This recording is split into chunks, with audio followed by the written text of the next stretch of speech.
ಎಲ್ಲಾ ಗೃಹಲಕ್ಷ್ಮಿಯರಿಗೂ ಕೂಡ 6,000 ರೂಪಾಯಿ ಒಂದು ಕಡೆಗೆ ಹಣ ಜಮೆ ಆಗ್ತಾ ಇದೆ. 3 ತಿಂಗಳಿನಿಂದ ಹಣ ಬಂದಿಲ್ಲ ಅಂತವರಿಗೆ ಒಂದು ಸೂಪರ್ ಸಿಹಿ ಸುದ್ದಿ ಇವತ್ತು ಗೃಹಲಕ್ಷ್ಮಿಯರಿಗೆ ಬಂದಿರುವಂತದ್ದು ವೀಕ್ಷಕರೇ. ಹೌದು, ಮತ್ತೆ 30,000 ರೂಪಾಯಿ, 50,000 ರೂಪಾಯಿ, 80,000 ರೂಪಾಯಿ ಹಣವು ಕೂಡ ಗೃಹಲಕ್ಷ್ಮಿಯರಿಗೆ ಸಿಗುತ್ತೆ. ಇದನ್ನ ಯಾವ ತರ ಪಡ್ಕೋಬೇಕು ಅದನ್ನು ಕೂಡ ಈ ವಿಡಿಯೋದಲ್ಲಿ ನೋಡ್ತಾ ಹೋಗೋಣ. ಇದೊಂದು ಕಡೆಗೆ ರೇಷನ್ ಕಾರ್ಡ್ ಇದ್ದವರಿಗೂ ಕೂಡ ಇಂಪಾರ್ಟೆಂಟ್ ಬ್ರೇಕಿಂಗ್ ನ್ಯೂಸ್. ಒಂದು ಕಡೆಗೆ ಇಂದಿರಾ ಕಿಟ್ ವಿತರಣೆ, ಇನ್ನೊಂದು ಕಡೆಗೆ ಯಾರಾದ್ರೂ ರೇಷನ್ ಕಾರ್ಡ್ ಇದ್ದವರು ಈ ತಪ್ಪು ಮಾಡಿದ್ರೆ ಅವರಿಗೆ ಅನ್ನಭಾಗ್ಯ ಅಕ್ಕಿನೂ ಸಿಗಲ್ಲ, ಇಂದಿರಾ ಕಿಟ್ ಕೂಡ ಸಿಗಲ್ಲ ಅಂತ ಹೇಳಲಾಗ್ತಾ ಇದೆ ವೀಕ್ಷಕರೇ. ಮತ್ತೆ ಕೇಂದ್ರ ಸರ್ಕಾರ ಮೊಬೈಲ್ ಫೋನ್ಗಳಲ್ಲಿ ಲೊಕೇಶನ್ ಆನ್ ಇಡುವಂತೆ ಒಂದು ಮೊಬೈಲ್ ಕಂಪನಿಗಳಿಗೆ ಸೂಚನೆ ಕೊಡ್ತಾ ಇದೆ ಅಂತೆ. ಇದ್ರ ಬಗ್ಗೆನೂ ಕೂಡ ದೊಡ್ಡ ಒಂದು ಬ್ರೇಕಿಂಗ್ ನ್ಯೂಸ್ ಇಲ್ಲಿ ಬಂದಿರುವಂತದ್ದು. ಮೊಬೈಲ್ ಫೋನ್ ಬಳಕೆ ಮಾಡೋರಿಗೆ ಇದು ಇಂಪಾರ್ಟೆಂಟ್ ಮಾಹಿತಿ ಆಗಲಿದೆ ವೀಕ್ಷಕರೇ, ವಿಡಿಯೋ ಪೂರ್ತಿಯಾಗಿ ನೋಡಿ. ಇನ್ನು ಆಧಾರ್ ಕಾರ್ಡ್ ಯಾರೆಲ್ಲರ ಬಳಿ ಇದೆ ಅವರಿಗೂ ಕೂಡ ಒಂದು ಇಂಪಾರ್ಟೆಂಟ್ ಸಿಹಿ ಸುದ್ದಿ ಬಂದಿದೆ. ಹೌದು, UIDAI ಕಡೆಯಿಂದ ಒಂದು ಇಂಪಾರ್ಟೆಂಟ್ ಅಪ್ಡೇಟ್ ಬಂದಿರುವಂತದ್ದು. ಆಧಾರ್ ಕಾರ್ಡ್ ಯೂಸ್ ಮಾಡೋರು ಇದನ್ನ ವಿಡಿಯೋನ ನೋಡ್ಲೇಬೇಕು ಕೊನೆ ತನಕ, ಮತ್ತು ಡಿಸೆಂಬರ್ 31ರ ಒಳಗೆ ಕೆಲಸ ಕೂಡ ನೀವು ಮಾಡಬೇಕು ಅಂತ ಹೇಳಲಾಗ್ತಾ ಇದೆ. ದಿಢೀರನೆ ಈ ಭಾಗಗಳಲ್ಲಿ ಬಸ್ ಸಂಚಾರ ಬಂದ್ ಆಗಲು ಕಾರಣ ಏನು? ಹೌದು, ಯಾವ ಭಾಗದಲ್ಲಿ ಬಸ್ ಸಂಚಾರ ಬಂದ್ ಆಗ್ತಾ ಇದೆ ಅದನ್ನು ಕೂಡ ಈ ವಿಡಿಯೋದಲ್ಲಿ ಕವರ್ ಮಾಡಿದ್ದೇವೆ. ಬಸ್ ಹತ್ತೋ ಮುಂಚೆ ವಿಡಿಯೋನ ಪೂರ್ತಿಯಾಗಿ ನೋಡ್ತಾ ಇರಿ. ಯಾಕಂದ್ರೆ ಕರ್ನಾಟಕದಲ್ಲಿ ಏನೆಲ್ಲ ದೊಡ್ಡ ಸುದ್ದಿಗಳು ಬಂದಿದೆ ಇವತ್ತಿನ ಈ ವಿಡಿಯೋದಲ್ಲಿ ನೋಡ್ತಾ ಹೋಗೋಣ. ಮತ್ತೆ ಈ ಭಾಗದಲ್ಲಿ ಮಳೆ ಸುರಿಯುತ್ತೆ, ಮತ್ತೆ ಚಳಿ ಪ್ರಮಾಣ ಅಂತೂ ಜಾಸ್ತಿ ಆಗ್ತಾ ಇದೆ. ಈಗಾಗಲೇ ಬೆಂಗಳೂರು ಸೇರಿದಂತೆ ದಕ್ಷಿಣ ಕರ್ನಾಟಕದ ಭಾಗದಲ್ಲಿ ಭಾರಿ ಒಂದು ಮೈ ಕೊರಿಯುವಂತ ಚಳಿ ಪ್ರಮಾಣ ಶುರುವಾಗಿದೆ. ಎಲ್ಲ ಕೂಡ ಡೀಟೇಲ್ ಆಗಿ ನೋಡೋಣ ವೀಕ್ಷಕರೇ, ವಿಡಿಯೋ ಪೂರ್ತಿಯಾಗಿ ನೋಡಿ. ಅದೇ ತರ ನೀವು ಕೂಡ ಗೃಹಲಕ್ಷ್ಮಿ ಫಲಾನುಭವಿಗಳಾಗಿದ್ರೆ ಬೇಗನೆ ನಮ್ಮ ಈ ವಿಡಿಯೋಗೆ ಒಂದು ಲೈಕ್ ಮಾಡಿ. ಹಾಗೆ ಕಮೆಂಟ್ ಬಾಕ್ಸ್ ಅಲ್ಲಿ ನಿಮಗೆ ಎಷ್ಟು ಕಂತು ಹಣ ಇನ್ನು ಕೂಡ ಬರೋದು ಬಾಕಿ ಇದೆ ಬೇಗನೆ ಕಮೆಂಟ್ ಮಾಡಿ ವೀಕ್ಷಕರೇ. ಯಾರಿಗೆಲ್ಲ 22ನೇ ಕಂತು ಬಂದಿಲ್ಲ, ಯಾರಿಗೆ 23ನೇ ಕಂತು ಬಂದಿಲ್ಲ ಅವರು ಕೂಡ ಕಮೆಂಟ್ ಮಾಡಿ. ಆಗಸ್ಟ್ ತಿಂಗಳವರೆಗೂ ಹಣ ಬಂದಿದೆ, ಸೆಪ್ಟೆಂಬರ್ ಅಕ್ಟೋಬರ್ದು ಮಾತ್ರ ಈಗ ಬಾಕಿ ಇದೆ ಅಂತ ಸರ್ಕಾರದಿಂದ ಬಂದಿರೋ ಮಾಹಿತಿ, ಅದನ್ನು ಕೂಡ ಈ ವಿಡಿಯೋದಲ್ಲಿ ಕವರ್ ಮಾಡಿದ್ದೇವೆ. ಎಲ್ಲ ಕೂಡ ಡೀಟೇಲ್ ಆಗಿ ನೋಡ್ತಾ ಹೋಗೋಣ. ಸಬ್ಸ್ಕ್ರೈಬ್ ಮಾಡಿ, ಬನ್ನಿ ವಿಡಿಯೋ ಶುರು ಮಾಡೋಣ. ಮೊದಲಿಗೆ ಗೃಹಲಕ್ಷ್ಮಿಯರಿಗೆ ದೊಡ್ಡ ಬ್ರೇಕಿಂಗ್ ನ್ಯೂಸ್ ಕೂಡ ಇಲ್ಲಿ ಬಂದಿರುವಂತದ್ದು. ಬಾಕಿ ಇರುವ ಕಂತಿನ ಹಣವನ್ನ ಬಿಡುಗಡೆ ಮಾಡಲಾಗಿದೆ.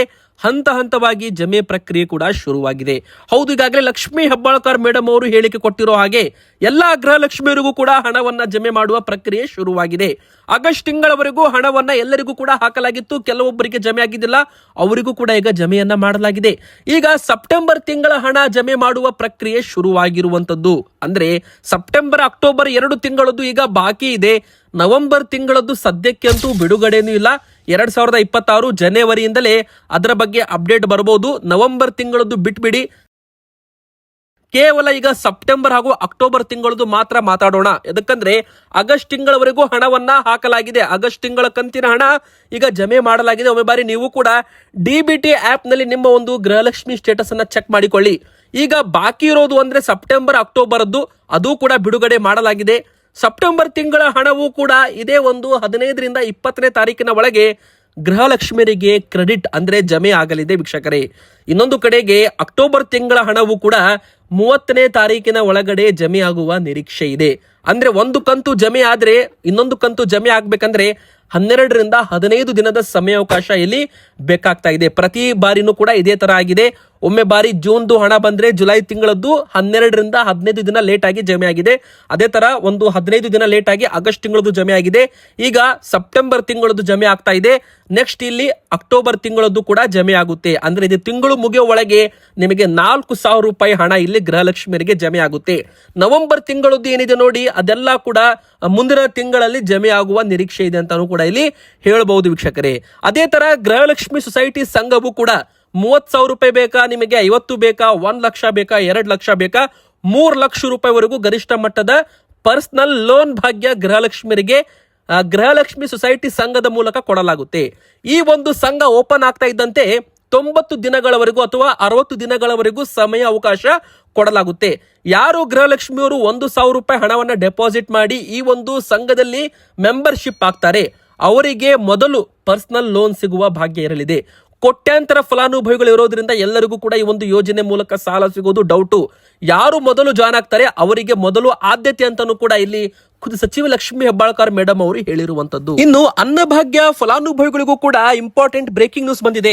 ಇಂದಿರಾ ಕಿಟ್ಟು ಇದೇ ಫೆಬ್ರವರಿ ತಿಂಗಳಿನಿಂದ ಜನರ ಕೈಗೆ ಸೇರಲಿದೆ. ಅಂದ್ರೆ ಫೆಬ್ರವರಿ ತಿಂಗಳಿನಿಂದ ಇಂದಿರಾ ಕಿಟ್ ನಲ್ಲಿ ಅನ್ನಭಾಗ್ಯ ಅಕ್ಕಿ ಮಾತ್ರ ಅಲ್ಲ, ಅಡುಗೆ ಎಣ್ಣೆ, ಉಪ್ಪು, ಸಕ್ಕರೆ, ತೊಗರಿ ಬೇಳೆ ಕೂಡ ಇರಲಿದೆ.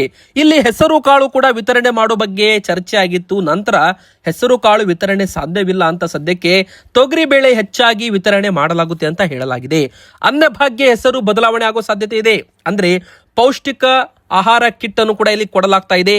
ಪೌಷ್ಟಿಕ ಅನ್ನಭಾಗ್ಯ ಯೋಜನೆ ಅಂತಾನೂ ಕೂಡ ಇದರ ಹೆಸರು ಬದಲಾವಣೆ ಆಗಬಹುದು. ಇಂದಿರಾ ಕಿಟ್ ಕೂಡ ಪ್ರತಿ ತಿಂಗಳು 10ನೇ ತಾರೀಕಿನ ಒಳಗೆ ವಿತರಣೆ ಮಾಡಬೇಕು. ಆಹಾರದ ಗುಣಮಟ್ಟತೆಯನ್ನ ಚೆಕ್ ಮಾಡ್ತಾ ಇರಬೇಕು ಅಂತಾನೂ ಕೂಡ ಇಲ್ಲಿ ಹೇಳಲಾಗಿದೆ. 1,27,00,000 ಇಂದಿರಾ ಕಿಟ್ ಗಳು ರೆಡಿ ಆಗ್ತಾ ಇದ್ದಾವೆ ಜನರ ಕೈಗೆ ಸೇರಲು. ಅಂದ್ರೆ ಒಂದು ಕುಟುಂಬಕ್ಕೆ ಒಂದು ಇಂದಿರಾ ಕಿಟ್ ಮಾತ್ರ. ಅಂದ್ರೆ ನಿಮ್ಮ ಒಂದು ಕುಟುಂಬದಲ್ಲಿ 2 ಜನರು ಇದ್ದರೆ ಅವರಿಗೆ ಸ್ಮಾಲ್ ಕಿಟ್ ಅಂದ್ರೆ 2.5 kg ಕಿಟ್ ಅನ್ನ ಕೊಡಲಾಗುತ್ತೆ. ನಿಮ್ಮ ಕುಟುಂಬದಲ್ಲಿ 3 ಅಥವಾ 4 ಜನರು ಇದ್ದರೆ ಅವರಿಗೆ 5 kgಯ ಒಂದು ಇಂದಿರಾ ಕಿಟ್ ಅನ್ನ ಕೊಡಲಾಗುತ್ತೆ. ಅಥವಾ 5ಕ್ಕಿಂತ ಜಾಸ್ತಿ ಜನರು ನಿಮ್ಮ ಕುಟುಂಬದಲ್ಲಿದ್ರೆ ಅವರಿಗೆ 7.5 kgಯ ಗರಿಷ್ಠ ಮಟ್ಟದ ಇಂದಿರಾ ಕಿಟ್ ಅನ್ನ ಕೊಡಲಾಗುತ್ತೆ.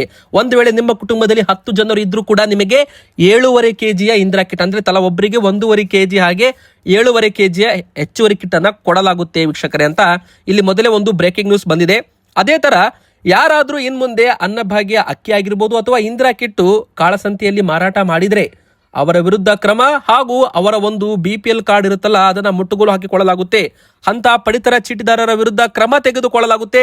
ಅವರಿಗೆ ಪಡಿತರ ವಿತರಣೆ ಕೂಡ ಸ್ಥಗಿತ ಮಾಡಲಾಗುತ್ತೆ ಅಂತೆ. ಮತ್ತೆ ಅವರ ವಿರುದ್ಧ ನಿಯಮಾನುಸಾರ ಒಂದು ಸೂಕ್ತ ಕ್ರಮ ಕೈಗೊಳ್ಳಲು ಕೂಡ ನಿರ್ದೇಶನ ಕೊಡಲಾಗಿದೆ. ಅನ್ನಭಾಗ್ಯ ಅಕ್ಕಿ ಅಕ್ರಮ ಸಂಗ್ರಹ ಮತ್ತು ಮಾರಾಟ ತಡೆಗೆ ಕ್ರಮ ತೆಗೆದುಕೊಳ್ಳಲಾಗುತ್ತೆ ಅಂತ ಆಹಾರ ಸಚಿವರು KH ಮುನಿಯಪ್ಪ ಅವರು ಘೋಷಣೆ ಮಾಡಿರುವಂತದ್ದು.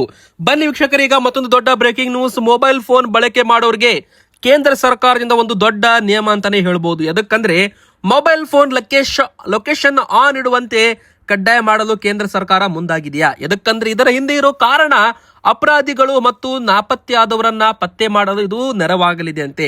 ಅಂದ್ರೆ ಮೊದಲು ಸಂಚಾರಿ ಸಾಥಿ ಎಂಬುವ ಅಪ್ಲಿಕೇಶನ್ ಮೊಬೈಲ್ ಫೋನ್ ರೆಡಿ ಮಾಡೋ ಕಂಪನಿಗಳು ಪ್ರೀ ಇನ್ಸ್ಟಾಲ್ ಮಾಡಬೇಕು. ಅದನ್ನ ಡಿಲೀಟ್ ಮಾಡಬಾರದು ಯಾರು ಕೂಡ. ಆತರ ಮಾಡಬೇಕು ಅಂತ ಮೊಬೈಲ್ ಕಂಪನಿಗಳಿಗೆ ಕೇಂದ್ರ ಸರ್ಕಾರ ಹೇಳಿತ್ತು. ನಂತರ ಇದನ್ನು ಕಡ್ಡಾಯವಲ್ಲ ಅಂತ ಹೇಳಲಾಗಿತ್ತು. ನಂತರ ಈಗ ಮೊಬೈಲ್ ಫೋನ್ ಬಳಕೆದಾರರನ್ನ ಉಪಗ್ರಹ ಅಂದ್ರೆ ಸ್ಯಾಟಲೈಟ್ ಆಧಾರಿತ ಟ್ರ್ಯಾಕ್ ಮಾಡುವ ವಿಚಾರವಾಗಿ ಕೇಂದ್ರ ಸರ್ಕಾರ ಈಗ ಮತ್ತೊಂದು ಹೇಳಿಕೆ ಕೊಟ್ಟಿದೆ. ಮೊಬೈಲ್ ಫೋನ್ಗಳಲ್ಲಿ ಲೊಕೇಶನ್ ಸೌಲಭ್ಯವನ್ನ ಕಡ್ಡಾಯವಾಗಿ ಆನ್ ಆಗಿರುವಂತೆ ನೋಡಿಕೊಳ್ಳಲು ಕೇಂದ್ರ ಸರ್ಕಾರ ಮೊಬೈಲ್ ಫೋನ್ ಉತ್ಪಾದಕರ ಜೊತೆ ಚರ್ಚೆ ಮಾಡ್ತಾ ಇದೆ ಅಂತೆ. ಇದೊಂದು ಬಿಗ್ ಬ್ರೇಕಿಂಗ್ ನ್ಯೂಸ್ ಆಗಿದೆ ವೀಕ್ಷಕರೇ. ಬನ್ನೀಗ ಮತ್ತೊಂದು ದೊಡ್ಡ ಬ್ರೇಕಿಂಗ್ ನ್ಯೂಸ್. ಈ ಭಾಗದಲ್ಲಿ ದಿಢೀರ್ ಅಂತ ಬಸ್ ಸಂಚಾರ ಬಂದ್ ಆಗ್ತಾ ಇದೆ. ಎದಕ್ಕೆ ಅಂತ ನೀವು ಕೇಳೋದಾದ್ರೆ ನಿಮಗೆಲ್ಲ ಗೊತ್ತಿರೋ ಹಾಗೆ ಮಹಾರಾಷ್ಟ್ರದಲ್ಲಿ ಕರ್ನಾಟಕ ಬಸ್ ತಡೆದು ಶಿವಸೇನೆ ಪುಂಡಾಟ ಮೆರೆದಿದೆ. KSRTC ಬಸ್ ಸಂಚಾರ ಸ್ಥಗಿತ ಮಾಡಲು ತಾತ್ಕಾಲಿಕವಾಗಿ ಸ್ಥಗಿತವಾಗ್ತಾ ಇದೆ. ಅಂದ್ರೆ ಮಹಾರಾಷ್ಟ್ರದಲ್ಲಿ ಕರ್ನಾಟಕ ಬಸ್ ತಡೆದು ಶಿವಸೇನೆ ಮತ್ತು ಪುಂಡಾಟ ಮೆರೆದಿದ್ದು ಈ ಹಿನ್ನೆಲೆ ತಾತ್ಕಾಲಿಕವಾಗಿ ಮಹಾರಾಷ್ಟ್ರಕ್ಕೆ KSRTC ಬಸ್ ಸಂಚಾರವನ್ನ ಸ್ಥಗಿತ ಮಾಡಲು ಮುಂದಾಗಿದೆ. ಮುಂಜಾಗೃತಾ ಕ್ರಮವಾಗಿ ಕರ್ನಾಟಕ ಸಾರಿಗೆ ಬಸ್ ಸಂಚಾರ ಸ್ಥಗಿತ ಮಾಡಲಾಗ್ತಾ ಇದೆ. ಬೆಳಗಾವಿ ಜಿಲ್ಲೆಯ ನಿಪ್ಪಾಣಿ ಬಳಿಯ ಎಲ್ಲಾ ಬಸ್ಗಳ ಸಂಚಾರ ಬಂದ್ ಮಾಡಲಾಗಿದೆ. ಅಂದ್ರೆ ಕೊಲ್ಲಾಪುರ, ಪುಣೆ, ಮುಂಬೈ ಸೇರಿದಂತೆ ವಿವಿಧ ಕಡೆಗೆ KSRTC ಬಸ್ಗಳು ಸಂಚಾರ ಮಾಡ್ತಾ ಇತ್ತು. ಅದನ್ನ ಈಗ ತಕ್ಷಣದಿಂದಲೇ ನಿಪ್ಪಾಣಿಯಲ್ಲಿಯೇ ಸ್ಥಗಿತ ಮಾಡಲಾಗ್ತಾ ಇದೆ. ಮುಂದೆ ಬಸ್ಗಳು ಹೋಗೋದಿಲ್ಲ. ಅಂದ್ರೆ ಮಹಾರಾಷ್ಟ್ರಕ್ಕೆ ಬಸ್ಗಳು ಸದ್ಯಕ್ಕೆ ಎಂಟ್ರಿ ಇಲ್ಲ ಅಂತ ಹೇಳಲಾಗ್ತಾ ಇದೆ ವೀಕ್ಷಕರೇ. ಸಂಚಾರ ಸ್ಥಗಿತ ಹಿನ್ನೆಲೆ ಪ್ರಯಾಣಿಕರು ಪರದಾಟ ಮಾಡುವ ಪರಿಸ್ಥಿತಿ ಮುಂದಾಗಿದೆ. ಸಾವಿರಾರು ಜನರು ಮಹಾರಾಷ್ಟ್ರಕ್ಕೆ ಹೋಗ್ತಾ ಇದ್ದವರು ಅಥವಾ ಮಹಾರಾಷ್ಟ್ರದಿಂದ ಕರ್ನಾಟಕಕ್ಕೆ ಬರ್ತಾ ಇದ್ದವರಿಗೆ ಸ್ವಲ್ಪ ತೊಂದರೆ ಆಗಲು ಈಗ ಶುರುವಾಗಿದೆ ವೀಕ್ಷಕರೇ. ಇದು ತಾತ್ಕಾಲಿಕವಾಗಿ ಅಂತಾನೂ ಕೂಡ ಹೇಳಲಾಗಿದೆ. ಅಷ್ಟು ಮಾತ್ರವಲ್ಲದೆ ಮಹಾರಾಷ್ಟ್ರದ ಕೊಲ್ಲಾಪುರದಲ್ಲಿ ಕರ್ನಾಟಕದ ಬಸ್ಗಳಿಗೆ ಶಿವಸೇನೆಯವರು ಜೈ ಮಹಾರಾಷ್ಟ್ರ ಸ್ಟಿಕರ್ ಅಂಟಿಸಿ ಪ್ರತಿಭಟನೆ ಮಾಡಿದ ಹಿನ್ನೆಲೆ ಸೋಮವಾರ ಮಧ್ಯಾಹ್ನದಿಂದಲೇ ಬೆಳಗಾವಿಯಿಂದ ಮಹಾರಾಷ್ಟ್ರಕ್ಕೆ ಬಸ್ ಸಂಚಾರ ಸ್ಥಗಿತ ಮಾಡಲಾಗ್ತಾ ಇದೆ. ಬಸ್ ಸಂಚಾರ ಮತ್ತೆ ಬಂದಾಗ ನಿಮಗೆ ಆ ಒಂದು ವಿಡಿಯೋ ಮೂಲಕ ಮಾಹಿತಿ ಕೂಡ ಕೊಡಲಿದ್ದೇವೆ ವೀಕ್ಷಕರೇ. ಬನ್ನೀಗ ಮತ್ತೊಂದು ದೊಡ್ಡ ಬ್ರೇಕಿಂಗ್ ನ್ಯೂಸ್ ಏನಂತ ನೋಡೋಣ. ಆಧಾರ್ ಕಾರ್ಡ್ ಬಳಕೆ ಮಾಡೋರಿಗೆ UIDAI ಹೊಸ ಒಂದು ನೀತಿ ಶುರು ಮಾಡ್ತಾ ಇದೆ. ಗ್ರಾಹಕರಿಂದ ಆಧಾರ್ ಕಾರ್ಡ್ ಪಡೆಯುವ ಕಂಪನಿಗಳು ಇನ್ಮುಂದೆ ನೋಂದಣಿ ಮಾಡ್ಕೋಬೇಕು. ಗ್ರಾಹಕರ ಖಾಸಗಿತನ ಕಾಪಾಡಲು ಕೇಂದ್ರ ಸರ್ಕಾರ ಮಹತ್ವದ ಕ್ರಮ ತೆಗೆದುಕೊಂಡಿದ್ದು ಆಧಾರ್ ಕಾರ್ಡ್ ಬಳಕೆ ಮಾಡೋರಿಗೆ ಒಂದು ಸಿಹಿ ಸುದ್ದಿ. ಎಲ್ಲಿ ಹೋದ್ರೂ ಕೂಡ ಅಲ್ಲಿ ಆಧಾರ್ ಕಾರ್ಡ್ ಕೇಳ್ತಾರೆ. ಹೋಟೆಲ್ ಅಲ್ಲಿ ರೂಮ್ ಬುಕ್ ಮಾಡ್ಬೇಕಂದ್ರೂ ಕೂಡ ಆಧಾರ್ ಕಾರ್ಡ್, ವೋಟರ್ ಕಾರ್ಡ್ ಕೇಳ್ತಾರೆ. ಆದ್ರೆ ನಾವು ಆಧಾರ್ ಕಾರ್ಡ್ ಕಾಪಿ ಅವರಿಗೆ ಕೊಟ್ರೆ ಅದರಲ್ಲಿ ನಮ್ಮ ಮೊಬೈಲ್ ನಂಬರು, ನಮ್ಮ ಒಂದು ಆಧಾರ್ ಕಾರ್ಡ್ ನಂಬರು, ಮತ್ತೆ ನಮ್ಮ ಒಂದು ಆಧಾರ್ ಕಾರ್ಡ್ಗೆ ಲಿಂಕ್ ಆಗಿರೋ ಮೊಬೈಲ್ ನಂಬರು, ಅಡ್ರೆಸ್ ಎಲ್ಲ ಕೂಡ ಲೀಕ್ ಆಗುತ್ತೆ. ಈ ತರ ಆಗ್ಬಾರ್ದು ಅಂದ್ರೆ ಏನ್ ಮಾಡ್ಬೇಕು? ಆಧಾರ್ ಕಾಯ್ದೆ ಪ್ರಕಾರ ಹೋಟೆಲ್ ಮೊದಲಾದೆಡೆ ಗ್ರಾಹಕರ ಆಧಾರ್ ಕಾರ್ಡ್ ಪಡೆದುಕೊಳ್ಳುವುದು ಕಾನೂನು ಬಾಹಿರ ಮಾಡಲಾಗ್ತಾ ಇದೆ. ಇದನ್ನ ತಪ್ಪಿಸಲು ಹೊಸ ತಂತ್ರಜ್ಞಾನ ಜಾರಿ ಮಾಡಲಾಗುತ್ತೆ. ಇದರಿಂದ QR ಕೋಡ್ ಆಧಾರಿತ ಸ್ಕ್ಯಾನರ್ ಅಥವಾ QR ಕೋಡ್ ಸ್ಕ್ಯಾನ್ ಅಥವಾ ಆಧಾರ್ ಆಪ್ ನ ಮೂಲಕ ಗ್ರಾಹಕರ ಗುರುತು ಪರಿಶೀಲನೆ ಸಾಧ್ಯವಾಗಲಿದೆ ಅಂತ ಹೇಳಲಾಗಿದೆ ವೀಕ್ಷಕರೇ. ಇದರಿಂದ ಗ್ರಾಹಕರ ಖಾಸಗಿತನವೂ ಕೂಡ ಉಳಿಯುತ್ತೆ. ಆಧಾರ್ ಮಾಹಿತಿ ಕೂಡ ಸೋರಿಕೆ ಆಗೋದಿಲ್ಲ ಅಂತ ಹೇಳಲಾಗಿದೆ. ಬನ್ನಿ ಈಗ ಮತ್ತೊಂದು ದೊಡ್ಡ ಬ್ರೇಕಿಂಗ್ ನ್ಯೂಸ್ ಏನಂತ ನೋಡೋಣ. ಬೆಂಗಳೂರು ಸೇರಿದಂತೆ ದಕ್ಷಿಣ ಕರ್ನಾಟಕದ ಭಾಗದಲ್ಲಿ ವಾಯುಭಾರ ಮತ್ತೆ ಕುಸಿತವಾಗ್ತಾ ಇದೆ.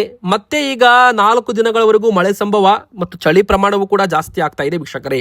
ಯಾವೆಲ್ಲ ಜಿಲ್ಲೆಗಳಲ್ಲಿ ಮುಂದಿನ 4 ದಿನಗಳವರೆಗೂ ಮಳೆ ಸುರಿಯುತ್ತೆ ಹಾಸನ, ಕೊಡಗು, ಶಿವಮೊಗ್ಗ ಮತ್ತು ಚಿಕ್ಕಮಗಳೂರು ಈ ಜಿಲ್ಲೆಗಳಲ್ಲಿ ಮಳೆಯಾಗುವ ಸಂಭವ ಇದೆ. ಇನ್ನು ಬೆಂಗಳೂರು ನಗರ, ಬೆಂಗಳೂರು ಗ್ರಾಮಾಂತರ, ಕೋಲಾರ, ರಾಮನಗರ, ಮಂಡ್ಯ, ಮೈಸೂರು, ಚಾಮರಾಜನಗರ ಮತ್ತು ಚಿಕ್ಕಬಳ್ಳಾಪುರ ಜಿಲ್ಲೆಗಳಲ್ಲಿ ಹಗುರ ಮಳೆಯಾಗುವ ನಿರೀಕ್ಷೆ ಇದೆ. ಇನ್ನು ಬಳ್ಳಾರಿ, ಚಿತ್ರದುರ್ಗ, ದಾವಣಗೆರೆ, ತುಮಕೂರು ಮತ್ತು ವಿಜಯನಗರ ಜಿಲ್ಲೆಗಳಲ್ಲಿ ಒಣ ಹವೆ ಮುಂದುವರಿಯಲಿದೆ.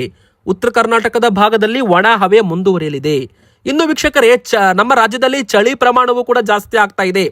ರಾಜಧಾನಿ ಬೆಂಗಳೂರಿನಲ್ಲಿ ಭಾರಿ ಒಂದು ಚಳಿ ಪ್ರಮಾಣವೂ ಕೂಡ ಜಾಸ್ತಿ ಆಗಿದೆ. ಚಳಿ ಹೆಚ್ಚಾಗಿದ್ದು ಮಳೆಯೂ ಕಾಡಲಿದೆ ಅಂತ ಅಂದಾಜಿಸಲಾಗಿದೆ. ವೀಕ್ಷಕರೇ, ನಿಮ್ಮ ಊರಲ್ಲೂ ಕೂಡ ಈಗಾಗಲೇ ಚಳಿ ಪ್ರಮಾಣ ಜಾಸ್ತಿ ಆಗಿದ್ರೆ ಬೇಗನೆ ನಮಗೆ ಕಮೆಂಟ್ ಅಲ್ಲಿ ನಿಮ್ಮ ಊರಿನ ಹೆಸರನ್ನು ಕೂಡ ಕಮೆಂಟ್ ಮಾಡಿ. ಬೆಂಗಳೂರು ಮಾತ್ರವಲ್ಲದೆ ಶಿವಮೊಗ್ಗ, ದಕ್ಷಿಣ ಒಳನಾಡಿನ ಜಿಲ್ಲೆಗಳಲ್ಲಿ ಮತ್ತು ಉತ್ತರ ಕರ್ನಾಟಕದ ಸಂಜೆ ಆಗ್ತಾ ಇದ್ದಂತೆ ಕೆಲವೊಂದು ಜಿಲ್ಲೆಗಳಲ್ಲಿ ಮಳೆ ಪ್ರಮಾಣ ಕಡಿಮೆ ಆಗಿದ್ರು ಕೂಡ ಚಳಿ ಪ್ರಮಾಣ ಜಾಸ್ತಿ ಆಗಲಿದೆ. ಇವತ್ತಿಗೆ ಇಷ್ಟ ಆಗಿತ್ತು. ವಿಡಿಯೋ ಇಷ್ಟ ಆದ್ರೆ ವಿಡಿಯೋಗೆ ಲೈಕ್ ಮಾಡಿ, ನಿಮ್ಮ ಮನಸ್ಸಿಗೆ ಕಮೆಂಟ್ ಮಾಡಿ, ಚಾನಲ್ಗೆ ಸಬ್ಸ್ಕ್ರೈಬ್ ಕೂಡ ಮಾಡ್ತಾ ಇರಿ.